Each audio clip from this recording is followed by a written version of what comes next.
she got away with it again. And I assume she goes right back to her regular life, making her normal TikTok videos for her audience.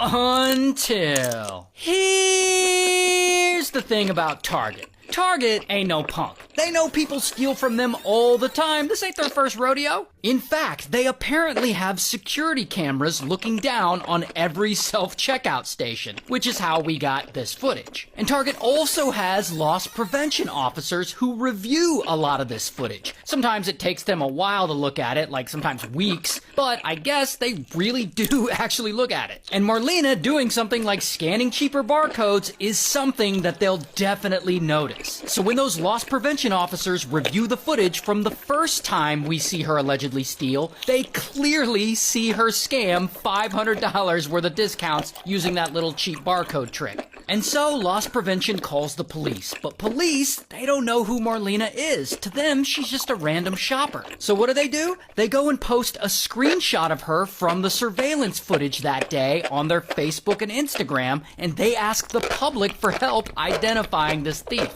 And pretty quickly, someone sees the post and they recognize her. And they hit up police like, hey, I think I know who that is. And they give them her Instagram handle. So police are like, sweet, and they go to her Instagram. And from there, they find her TikTok account. And they start scrolling and boom, they see the video she made of herself shopping that day and getting ready and putting on perfume and going to Target, picking out items and loading them all into her car. And she just happens to be wearing the same outfit and same glasses. So they know this is the woman from the screenshot of the surveillance footage. The next day, they track her down and bam, they arrest her. Here's her mugshot. And she's charged with petty theft. No big deal. But then it gets worse. So Marlena is released on bail. She goes home. But her arrest makes the news, which is pretty embarrassing, so I guess she feels like she needs to respond. And she makes a TikTok about it. Get ready with me to talk about the elephant in the room.